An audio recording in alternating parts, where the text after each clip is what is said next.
গত কয়েক বছর ধরে যতগুলো আন্দোলন সফল হয়েছে কিংবা আন্দোলন সারা দেশ জুড়ে সাড়া জুগিয়েছে, এই প্রত্যেকটা আন্দোলনই বলতে গেলে সাধারণ শিক্ষার্থীদের ব্যানারে হয়েছে। তখন এটা বারবার আওয়ামী লীগ বলার চেষ্টা করেছে যে এই সাধারণ শিক্ষার্থীদের ভিতরে আসলে সবাই সাধারণ শিক্ষার্থী না, সাধারণ শিক্ষার্থীরা আসলে রাজনৈতিক মতাদর্শ ধারণ করে, তাদের মধ্যে বিএনপির কর্মী রয়েছে, তাদের মধ্যে শিবিরের কর্মী রয়েছে, তাদের মধ্যে আরও অনেক রাজনৈতিক উচ্চাবিলাসী লোকজন রয়েছে যারা সরকারকে বিপদে ফেলতে চায়। এবং ঘটনা কিন্তু আংশিক সত্য। শেষ পর্যন্ত দেখা গেল যে সাধারণ শিক্ষার্থীদের ব্যানারে যখন আওয়ামী লীগের সত্যি সত্যি বিপদ আসলো কিংবা পতন হলো, তখন কিন্তু শিবির নিজেরা স্বীকার করছে যে তারা ছিলাম, বিএনপি স্বীকার করছে যে তারা ছিল।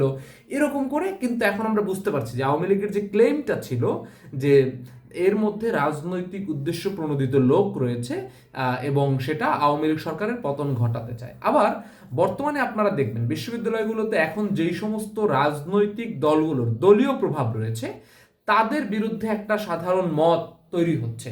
সেটার ক্ষেত্রেও বলা হচ্ছে যে আসলে এরা সবাই সাধারণ না, এদের মধ্যে হয়তো আওয়ামী লীগের লোকজন পুনর্বাসিত হচ্ছে, এদের মধ্যে হয়তো সমন্বয়করা যাদের আসলে এরকম সেন্ট্রাল কোনো রাজনৈতিক পাওয়ার নাই, তারা আসলে এদের মধ্য দিয়ে ক্যাম্পাসে পাওয়ার বিস্তার করতে চাচ্ছে।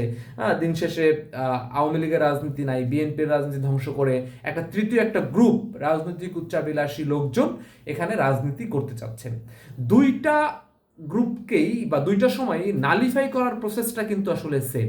কিন্তু রাজনৈতিক দলগুলো কিংবা যারা সেন্ট্রালি কানেক্টেড, যারা আসলে ক্ষমতার কাছাকাছি থাকে, এরা সবসময় যেটা ভুল করে সেটা হচ্ছে সাধারণ শিক্ষার্থীদের যে ভয়েসটা, সেইটাকে যারা ক্যাপিটালাইজ করে আসছে তারা সাধারণ শিক্ষার্থীদেরকেও ওই যারা ক্যাপিটালাইজ করতে চাচ্ছে কিংবা যারা ওটা নিয়ে রাজনীতি করছে তাদের গ্রুপে ফেলে দিচ্ছে এবং তাদেরকে ট্যাগ দিচ্ছে। অর্থাৎ শিবির যদি সাধারণ শিক্ষার্থীদের হয়ে কথা বলে কিংবা সাধারণ শিক্ষার্থী যেটা চায় সেটা নিয়ে কথা বলেছে, আওয়ামী লীগ সবসময় চেষ্টা করেছে শিবিরকে সাধারণ শিক্ষার্থীদের মধ্যে না ঢুকিয়ে সাধারণ শিক্ষার্থীদেরকেও শিবির ট্যাগ দিয়ে আন্দোলন কিংবা এই ভয়েসটাকে দমন করার চেষ্টা করছে। এখন বর্তমানে সমস্যা যেটি হবে, আজকে যদি ছাত্রদল কিংবা বিএনপির কর্মীরা কিংবা যারাই ক্ষমতার কাছাকাছি থাকে তারা, এবং যদি এই উপদেষ্টারা যারা আছে বৈষম্য বিরোধী আন্দোলনের, তারা যদি সাধারণের ভয়েসটাকে একটা পার্টিকুলার গ্রুপের ভয়েস বলে সবসময় নালিফাই করার চেষ্টা করে, অস্বীকার করার চেষ্টা করে,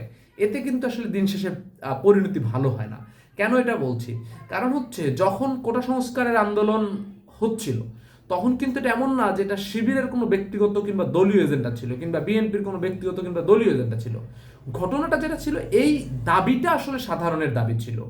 শিবির এবং ছাত্রদল যেটা চেষ্টা করেছে কিংবা অন্যান্য রাজনৈতিক উচ্চাভিলাষী লোকজন যেটা চেষ্টা করেছে, সাধারণের দাবিটাকে নিজেরা ওন করার চেষ্টা করেছে এবং তারা জনসমর্থন পেয়েছে এবং সাকসেসফুলি তারা সেটাকে বাস্তবায়ন করতে পেরেছে।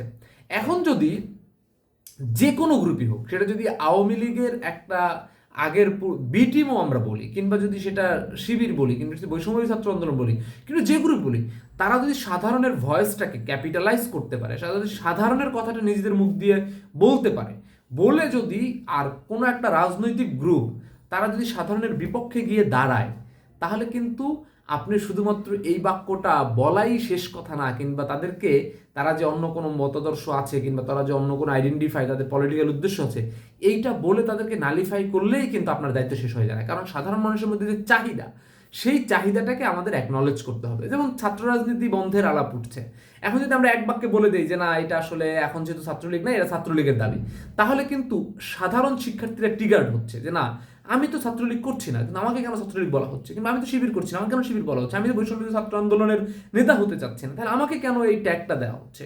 বরঞ্চ আইডেন্টিফাই করতে হবে যে আসলে সাধারণ শিক্ষার্থীদের ভয়েসটা কি এবং সাধারণ শিক্ষার্থীদের যে মূল দাবিটা কি, সেটাকে যদি রাজনৈতিক দলগুলো, সেটা যদি বিএনপি ক্যাপিটালাইজ করতে পারে তাহলে বিএনপি ক্যাম্পাস রাজনীতিগুলোতে ভালো করবে। সেটা যদি বৈষম্য বিরোধী ছাত্র আন্দোলন ক্যাপিটালাইজ করতে পারে তাহলে বৈষম্য বিরোধী ছাত্র আন্দোলন ভালো করবে। আমরা গত সবগুলো সময়ে সবসময় যেটা করার চেষ্টা করেছি যে সাধারণ নামে তো এক শ্রেণী অসাধারণ লোক রয়েছে, এটা বলে সাধারণদেরকে আমরা আস্তে আস্তে আস্তে আস্তে দূরে ঠেলে দিয়েছি এবং রাজনৈতিক পরিমণ্ডলগুলো আরও অনেক বেশি ছোট হয়ে এসেছে, বা আমরা সবসময় যে জনপ্রিয় যে ভয়েসগুলো সেগুলোকে ইসলামিস্ট কিংবা সেগুলোকে ডানপন্থী বলে নালিফাই করার চেষ্টা করছে, করতে করতে তারা একেবারেই ক্ষুদ্র হয়ে গিয়েছে। আওয়ামী লীগ সেটা করেছে, করতে করতে একেবারেই জনবিচ্ছিন্ন হয়ে গেছে। এখন যারা ক্ষমতার কাছাকাছি কিংবা ক্ষমতায় থাকবেন, তারাও যদি সাধারণ ভয়েসগুলোকে এইভাবে বিভিন্ন ট্যাগিং দিয়ে তাদেরকে আলাদা করে দেওয়ার চেষ্টা করা হয়, তাহলে মনে রাখতে হবে সাধারণরা ওই ট্যাগিংগুলো ওন করেই এই ক্ষমতার বিরুদ্ধে দাঁড়াবে। সো এই রাজনীতিটা কোনোভাবেই ভালো না, এবং এর ফলাফলও কারোর জন্য ভালো হবে না।